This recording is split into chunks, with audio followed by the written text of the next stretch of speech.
Hey, Erin, thank you so much for being on the podcast. I'm so excited for this conversation together. And, as I've researched you, have had an amazing career with lots of twists and turns. And you've had multiple positions. And you always use this statement that I actually never heard of prior to being exposed to your work. But every time you had a career decision to make, whether or not to take a next job, you talk about the compromise calculation. And I just want you to talk to leaders today about their decision making. What is the compromise calculation and how do you use it in your life? Yeah. So first of all, I'm not surprised you haven't heard of it because I made it up. But it was my way of bringing tangibility to something that not only always ran through my head, but I know runs through a lot of other people's heads as they're making a decision around their career. And I'll just tell you a story about, I was kind of rising in my career. And one day on a Friday, my boss called me. He was our COO. And he was like, I'm sorry to do this on a Friday. It's a little bit heavy, but I'm leaving the company. And I want to know, though, if it's okay to recommend you as my successor, as the next COO. And I paused and I replied really quickly, no, thank you. And in that like 3-second pause, I ran this compromise calculation in my head. And the compromise calculation is essentially, we think anyway, that there's this hard coded anti-correlation between our rising career success and everything else in our life. So whether that's our family, our kids, our relationship with our spouse, our health, and sometimes even who we are. So as we rise, we're gonna have to give up just as much. And so I ran this calculation really quick, and I was like, okay, more pay, more authority, but more compromise on all the other things that I care about. And it's just not worth it. Like, I'm already making good money and I'm doing good things. And so this is what I ran. And, just to complete the story, the weekend though, he was really good about he was persuasive. He said, think about it over the weekend. And of course, over the weekend, I, sought advice from all kinds of people who I thought, oh, they'll have the answer. They're going to have the answer. Of course, they didn't. The answer, I really had to come up with. But what I realized, Doug, was that I wasn't worried about the traditional like imposter syndrome and all this, especially for us women that we hear about all the time. It's like, I knew by that point you had to kind of lean over the edge. You had to be 50% uncomfortable in each role. But what I was worried about it was that I would have to become like these executives that I saw before me, right? And I saw the travel, the divorces, the heart attacks, the icky personalities, the burnt out, and I'm like, I don't want that. I don't need to go any further to have that. But and then I had this epiphany, and there's this phrase that it's like my salt and pepper. I put it on everything that hit me was, you shouldn't not do something because you hate the way it was done before. Instead, why don't you do it your own way? You don't have to follow the path of everybody. And so, even though I ran that compromise calculation, that was the first time I really started to debunk it. And I went back and said yes that next Monday. Yeah, and I know you're all about authenticity, right? That's pretty much your whole brand now is be authentic. And I'm curious, so I want to hear a little bit about how you did that. I know you ended up becoming CEO and crushing it. But when it comes to authenticity and leading your own way, can you talk about the tension between being your authentic self and actually still producing results? Because I'm assuming, if you jumped in as CEO, if you were authentic but weren't producing, it may not be okay. How do you balance that tension, or how do you see it play out in the workplace? So the first thing I will tell you is authenticity does not mean be yourself. I call that faux authentic. That's the same conundrum. What you just laid out is a conundrum. Most people are like, that sounds amazing. Like, I just want to be myself. And then you're like, oh crap. Like, not only I, but everybody's going to come to work. And what I call faux authentic is bringing your whole shitty self to work. Like, that's not authenticity. There's actually a root word to it, authenticos, and it means to be genuine, but it also means to be original and authoritative. And if you really think about the people that that are authentic, they're not like, they don't come to work like they would come to Joe's pool party. There is something more nuanced. There's something more edgy. And so that's the first thing I'll say. And we can talk more about it. I mean, I preach and teach it. And I do not, like, I'm not a pastor. I'm not a sermon. I don't walk around and giving people like the permission to be authentic. I actually believe authenticity isn't a permission, it's a power, and there's tangibility to it. There's things you can do, things you, especially in the workplace, you have to rewire. And that's why I have a whole framework around it and stuff. But to go back, like, I wasn't some genius. First of all, I had no idea that's what it was. I didn't put that label on it until I retired from my corporate job. But the best way to understand it is, and I didn't know this until I wrote my book because I had time to sit down and reflect, where my authenticity as a strategy almost came from was my father. So my father was a teacher for about 30 years, and then he sold real estate for the last maybe 20 years. And he would come home from school every day, and most people come home and they like complain and like tell stories about this kid did that, or right, is sort of venting. And he instead would come home, and every day he would tell these stories, and he would tell these stories about like, oh, I had kids in class that hadn't been listening, so I decided to put a tape player down and just walk out of the room with I'm a blank, I'm a blank, I'm a blank up on the marker board. And he played I'm a steamroller baby. And so his whole point was, I'm a steamroller, right? I'm a napalm bomb. Like, there's different blanks. And that was his way. The kids were really confused at first, and they kind of got it. Oh, we're supposed to listen and figure out what, the HR. That's how he, instead of somebody that yelled at kids or put them in the corner or moved them away from their friends, like those are the kinds of things he did that was every day was different, was authentic, was unique in how he taught. And I would hear those stories. And I also knew about the success he had. He was a beloved teacher. And then later, as he went into real estate, I mean, he crushed it. And it was the same strategy. He wasn't the normal sales guy, the normal real estate agent.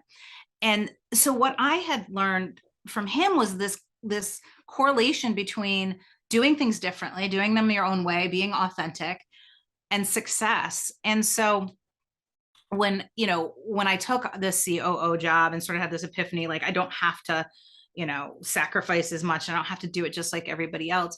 The reality is the formula I used wasn't that much different than what I had been doing that had got me to that point. It had got me the success that had them wanting me to step into this position. And it really was about, bucking the norm. So as I started to get into the COO position and then eventually the CEO position, I'll give you some examples. Like, for example, I didn't know how to negotiate. Like, I never went to some school, or I never was in a big job where I did a lot of negotiations and had a great mentor. And when I took over the job as COO, I remember we had this huge contract we had to renegotiate. It was like critical to the business.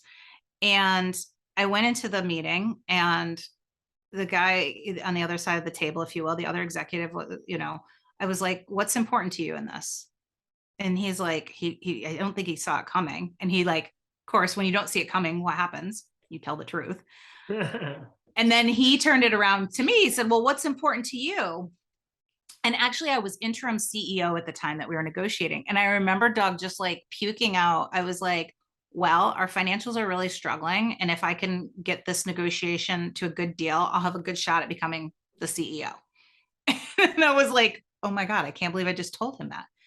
But I will tell you that deal, which we went into it, they wanted to raise our rates. We left it. We got a 10% reduction. This is a very complicated deal. I'm simplifying it, but that's really where we landed.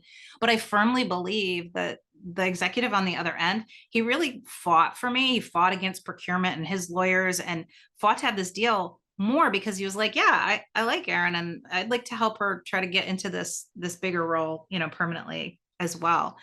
And, so it was everything from that to, once I became executive, I started having corporate comm people that would write all my stuff for, org announcements. And I remember, Doug, one day, it was one of the first ones this guy had written for me. He was like my designated corp comm. And I remember getting it and getting ready to like redline it because I knew I'd have to make some changes. And I just looked at it and I was like, I don't even know where to start. I don't understand what he's talking about. Like, and how That's can I awesome. send this to my people? Like all these buzzwords and crap. And I'm like, what does this actually mean? And so I made a decision early on that I would write my own communications. I mean, we had this major reorganization at the parent company where it was this coordinated effort. They paid consultants, got zillions of dollars over many months where we all had to look at our organizations and restructure. And then it was like this highly coordinated communication plan. And mine, it didn't have my picture on it. I wrote it. I probably told a story in it. I was like, I am not writing communications people won't listen to. So I would just, it was everything from that to when I went into executive reviews, quarterly business reviews, like I didn't blow smoke. Like I didn't do propaganda. I would tell a story. I would tell them where we were red. I wouldn't go in there all, oh, we're green and we're yellow. Like, no, some of the things we were doing were in red status. And it helped me get noticed from executives. It helped build trust. They didn't ever worry about what I'd be hiding. It helped negotiations. And the biggest thing, Doug, I got the best talent. I got the best freaking talent, and I kept the best talent because it's a popularity contest, right? Where when we were talking about leadership, I say it flippantly, but I am sort of not flippant. It is a popularity contest. In the end, that is our job, is to get the best talent. And when you're known as whatever word you want to call it, authentic or approachable or this good leader that's nice or whatever they wanted to call me, word got out and I started to get some of the best talent in the organization. And so, yeah, I mean, at the end of the day, the results spoke for themselves. I mean, we had flat earnings. When I took over, earnings had been flat at 17 million for at least 4 years. It was integration, it was acquisition. Really, we're struggling to kind of stop treading water and increase our earnings. And when I left 3 years later, when I retired, we were at 50 million. We tripled our earnings, and employee engagement, not shockingly, went up too. I think it was 12 percentage points in the last 2 years. And so I know it was a loaded question, a little bit of a softball, a little bit of a passion, but like, I don't teach authenticity as a permission. I actually teach it as a means to an end of success, not as try to have both. I firmly believe that's what drove my success and what can drive others. That's so good. And so when you walked in, you just mentioned when you became the CEO, employee engagement. I wanted to focus on that too. So you attracted great talent. I've never heard leadership be called a popularity contest, but I love that too. I love all these one-liners. But what did you do within, 3 years is a pretty short period of time too. What did you do to really boost employee engagement? Was it just communications from you? Was it just getting the right people in place? Because I think so many, we're living in, the great resignation. People are leaving companies for companies. People want to be part of an awesome culture. Leaders are struggling everywhere to keep their employees engaged and just keep them, period. What did you do, and what advice do you have for leaders on creating an engaging culture? It's a great question. I will say the first chess move was actually financial. So the first thing I did wasn't like, the answer you might expect is like, it was all people. I actually started first with, we needed some breathing room. And I started with a couple of key negotiations. We actually had our largest channel partner. It was 17% of our revenue. And I had actually our CFO cost accountant and realized that we were losing our shirts. Wow. Like, high revenue, super, super high expense, like losing close to 17 million a year, which is not good when your bottom line is 17 million. And so we actually sent them a letter to terminate with an intent to renegotiate. So my first move was actually to get some financial breathing room. So we renegotiated that crazy outcome, 50% increase in our revenue the next year. Yeah. And this other deal that I told you about which was a different one. Once I could have a little bit of breathing room, because you're right, people want to win more than anything. They want to be part of a winning team. And if you are treading water, literally barely able to breathe financially, it's pretty hard to win. It's pretty hard to have happy people.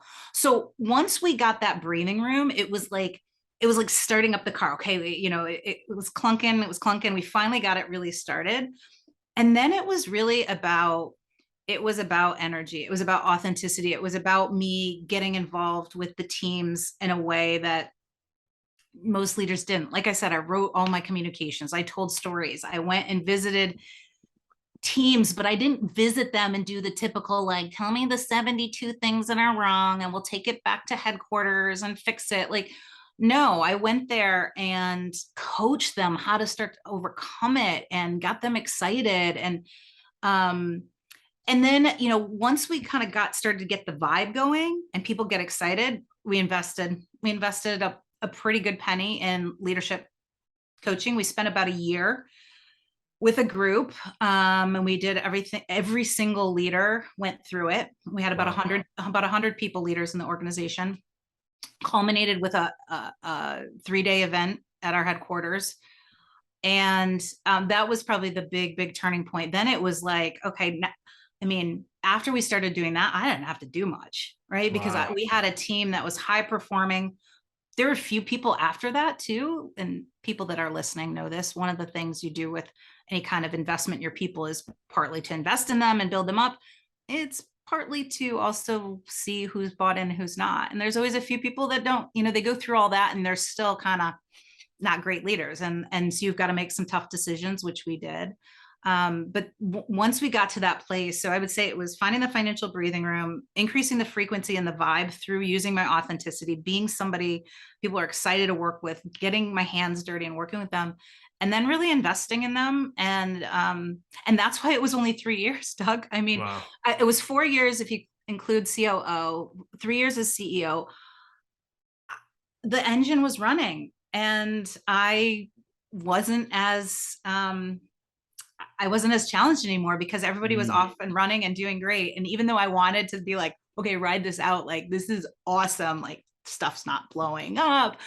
Our CFOs love us. They're like, went from being in the doghouse to being the golden child.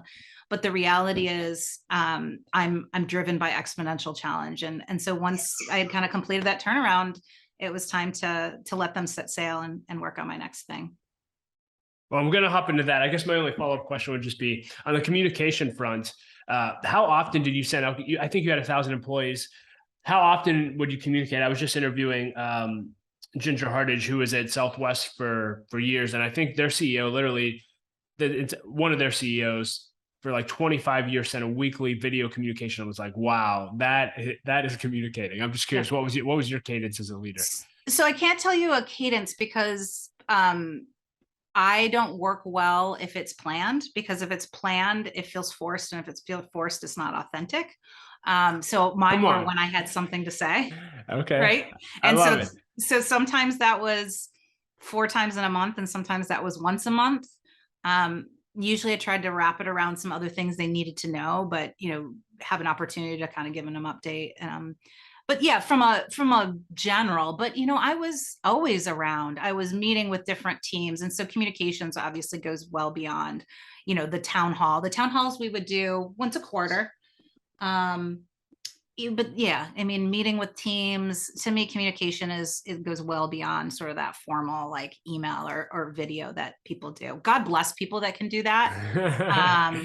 But I'm sort of one of those people. It's like, oh my God, when I have something to say, then that's the time that you're going to get a communication. And just out of curiosity, you talked about the leadership training program you took your whole company through. Are you able to share what that company was, or what? I would just be interested in the resource or service that you used. Yeah, we worked with a group locally called the Alchemy Group. It's a real small boutique group. A couple of women that started it came out of GE, and it was really impactful for us. It was a very broad sort of curriculum and kind of everything in leadership, but it was a great solution for our team for what we needed then. Yeah.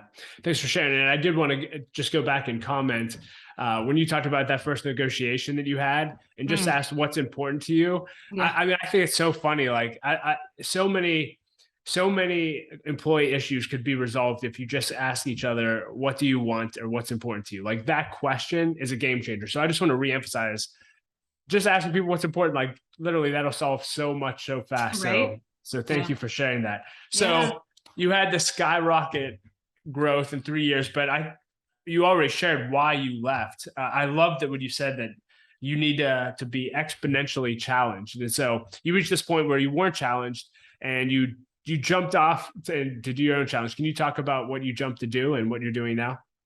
Yeah. I mean, it's a really interesting story. I had started to realize throughout my career that the same thing would happen about every 3 years, just when logic would say, enjoy the ride. Like, you now are the person to go to, work is easier because you understand what you're talking about. And then I would just start to feel, though, I start to feel like lazy. And I don't like to feel lazy because I've always been, in the overachiever category. And I realized a couple roles in, I was like, oh, you have this problem. You're motivated by big challenges. So while one part of your brain wants to sit and like cruise control, then you're going to get mad at yourself because you're going to be bored. You're not going to be energized. You're not going to be inspired to kind of go above and beyond. So this happened again to me after, kind of turning this company around. And I remember though, sitting in the office, Karen Lynch, she was now the CEO for CBS, and she was a big sponsor of mine. And I remember sitting in her huge, beautiful office, and she's like, so what do you want to do next? And she's like, what about this? Or what about that? And it's like, when you go to a restaurant and you sort of, maybe it's just me, but like kind of fake try on the menu, you're like thinking through what you want. And you're like, oh, does tacos? No, tacos doesn't feel good. Does a burger? Oh, maybe, and you're sort of trying to taste it, virtually. And that's what I was doing as she was throwing out these opportunities. And I was like, oh my God, nothing tasted good. And I remember trying to be, nice about it though, because I didn't want to be like, no, no, no. And, every other one I would be like, well, what I like about that is this, but what I'm not sure about is this. And it really made me realize I need to do something new. And so it's kind of an interesting story. I started to think, I've been at this company, the parent company, for 22 years.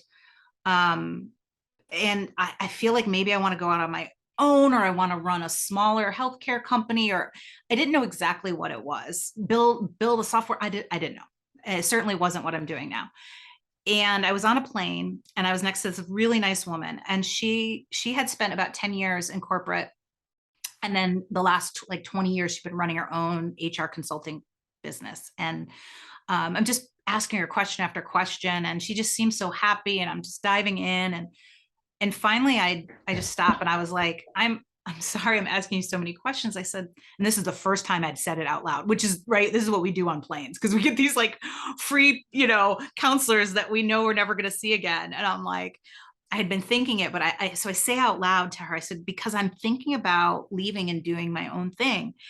And as soon as it came out of my mouth, and I said to her, I go, oh, but that would be so stupid right now. My reputation's at an all-time high. I've got all these opportunities they're throwing at me. And like, I almost was like trying to retract it and put it back inside. And she looked at me, and so succinctly, so quickly, so matter-of-factly, she just goes, who says this is the top? Wow. And I was like, right? You could see the metaphor. You're probably like immediately, like the metaphor came to life. And I was like, oh my God, I don't know what it's like. I don't know what it looks like at the top of that other mountain, or I don't know what the path feels like walking up, or like the metaphor just immediately. And I very quickly got more scared of not knowing than I got scared of leaving. And part of that was very practical. I was like, I'm leaving when things are good. So like, worst case scenario, I'm back in a year or whatever. I haven't burned bridges. I'm not saying that people just take me no problem, but I knew that. And so that started me in the courageous sort of journey to say, after all the success at 44 years old, I'm retiring from this company that the parent company I've been at for a long time, but only been CEO of the subsidiary company for 3 years. And what happened, Doug, was I didn't know what I was going to do. But like 75% of the messages kept saying the same thing. They kept saying, we're going to miss your authentic leadership. And it wasn't like the word calling me authentic wasn't the surprising thing. I guess I'm pretty authentic, but I had never been kind of pinned with that badge. I had never had like this constant. And And so when I left, I actually I built this software company, which here's my air quotes, because I never actually like built anything. I did like the business case and I got a cute logo. And then I was like, oh crap, I don't actually like to build things. Building and creating are very different things. But I had thought about this career and leadership space because I knew I had some good energy there. But you know why I didn't want to do it at first? Because I didn't want to be like everybody else. I was like, oh, there's like 8,000, career and leadership people. They're like a dime a dozen. Like, I'm not a dime. Like, I'm unique. And guess what I thought? I would, I eventually, I blogged a little bit. And then I was like, wait a minute. You should not do something because you hate the way it's done before. Instead, do it your own way. Right. And I was like, what if I did career and leadership totally different? What if I took everything I don't like about it and reversed it? What if I made it sassier and more fun and shorter and like just kind of all the things that I didn't love about it, but that were more me.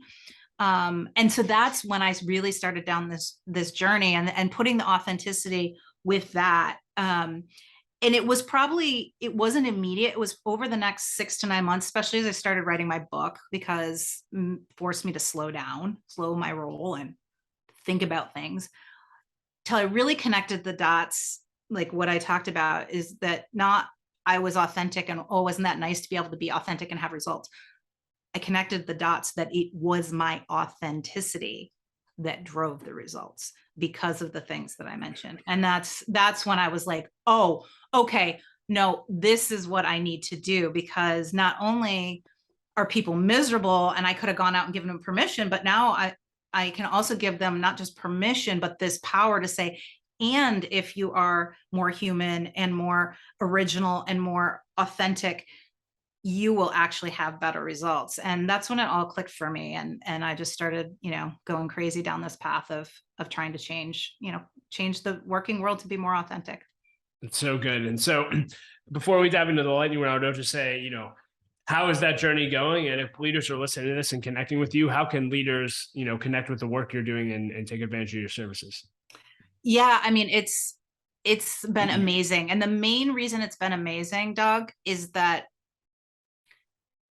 the words I say, whether it's in my book, in a LinkedIn post, how I talk about it, is so insanely liberating for so many people. I feel like I'm saying the things that so many people have had dormant and think they're the only ones that are thinking it or wanting it. So that's probably the most exciting part of it. I also I'm a keynote speaker. It's where I'm meant to be. But the biggest thing with leadership and the way they can work with me is, I can do everything from energizing their team through virtual in-person keynotes, but I also have workshops and a framework around something I call the 6 principles of strategic authenticity. And it has an acronym called HUMANS. And it helps. It's not the acronym like the fluffy BS that you read in Forbes. And it's like, oh, you have to be more humble and you have to no, it's actually actionable things. So I teach people, for example, H is for humility. And we work on actually using humility as a way to connect and build trust in the places people least expect it. So for example, when you're first meeting somebody in a business, maybe a business meeting, sales meeting, or in an interview, or a new executive that comes in. And so with each of the principles, we actually dive into them and I teach them how to use them to build that trust, that connection, and the results. And what's most exciting, I think the biggest epiphany I've had is that my sweet spot really is working with those small and mid-size, where not only am I sort of the HR side, which makes me cringe a little bit because I'm a businesswoman, not anything about HR people, but energize and get people, more effective, more engaged in their job. But what I've also realized, and I'm working with a company now to do the full circle.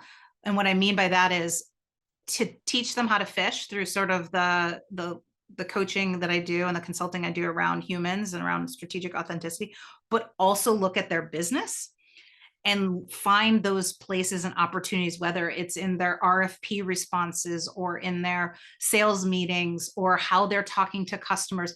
how do they start actually applying authenticity in some really key places? And so actually helping them fish right alongside them to implement it as well. And that's where I've gotten really excited, because I love going into these smaller to mid-sized companies and not just firing them up, but literally helping them change the results in a short time by making some really, really fun and bold, but simple changes. Yeah. Well, congrats to you, and kudos for you to make that jump. And we'll include links to all of your stuff in the podcast or in the show notes as well. So with the time we have left, I just want to jump into the lightning round, just a bunch of fun questions. First one is, what is the best advice you've ever received and who gave it to you? Yeah, it has to be my dad. And it wasn't advice. It was the way he demonstrated authenticity, which is actually the M in humans modeling. And so I would have to say the advice that he modeled for me was by far the most impactful I've ever had.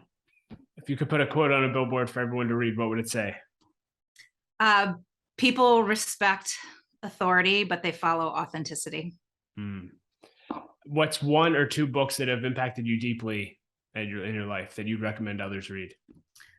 So the one that like exponentially impacted me more than any other book was You Are a Badass by Jen Sincero. And it's for two reasons. One, what she taught me as somebody that was consuming it and having the courage, right, to go out into this new profession and everything that it contained. But probably more impactful was the way she wrote that. That was the first kind of nonfiction self-help book I had read that had authenticity, had personality, had sass. And so when I wrote my book, that was my inspiration. I was like, oh my God, I'm not that I wrote nearly as good as Jen can write, but it really inspired me to write this, what traditionally is a nonfiction snoozy book, not snoozy at all. So, I mean, there's a lot of great books, but You Are a Badass is the one I always recommend. Favorite podcast that you listen to? Oh, I'm a podcast junkie. I love How I Built This. And the reason I love that one, it's a great podcast, but I listen with my son. So he's a hockey player. So we drive half an hour to his rink at minimum. He's also a talker. And if I don't put on a podcast, he'll drive me nuts. And I think he is no doubt going to be an entrepreneur someday. He's only 11, but he's just a brilliant mind. And he's also never going to be able to work for somebody. So I love that podcast because it's one of those that I think is going to really shape him and bring him forward. But I also love Speakernomics. I'm a huge junkie of just constantly getting better at keynote speaking. And that's probably my favorite one that really helps me constantly improve my keynote speaking ability. Wow, I'll have to check that out. You have your own podcast, you interview people a lot, you spend a lot of time with people. I'm curious, when you get to spend time with a leader, do you have a go-to question that you always love to ask? Yeah, I mean, so one of my favorite questions would be, if you could accomplish blank in the next 6 months and you would jump for joy, what would it be? Yeah, I'm a big believer in powerful questions, and whether it's adding the blank, adding the one thing is one of the hacks, adding a limiter. So a lot of times too, I'll ask them if there's what, if I went out to your team and I asked them, what's the one thing you really need, you don't have, what would they say? I love that one because they have to put their mind, their head into the minds of their people. Yeah, so those are probably two of my favorite, but I'm a real junkie on powerful questions. So good. I'm looking forward to the answer to this one. What is your biggest leadership pet peeve? One. Where do I start? Yeah. How long do we have, Doug? Yeah, that's right. Your top. Yeah. My top is scripting. Leaders that are, super authentic, and then they go into, whether it's a communication or a town hall, and their handlers. I mean, part of it's not their fault, but their handlers want to like script out everything, and then anything that's like scripted, forget about it. Nobody's listening. Wow. Nobody's listening. What's one thing that you've done in your life that you believe everyone should do before they die?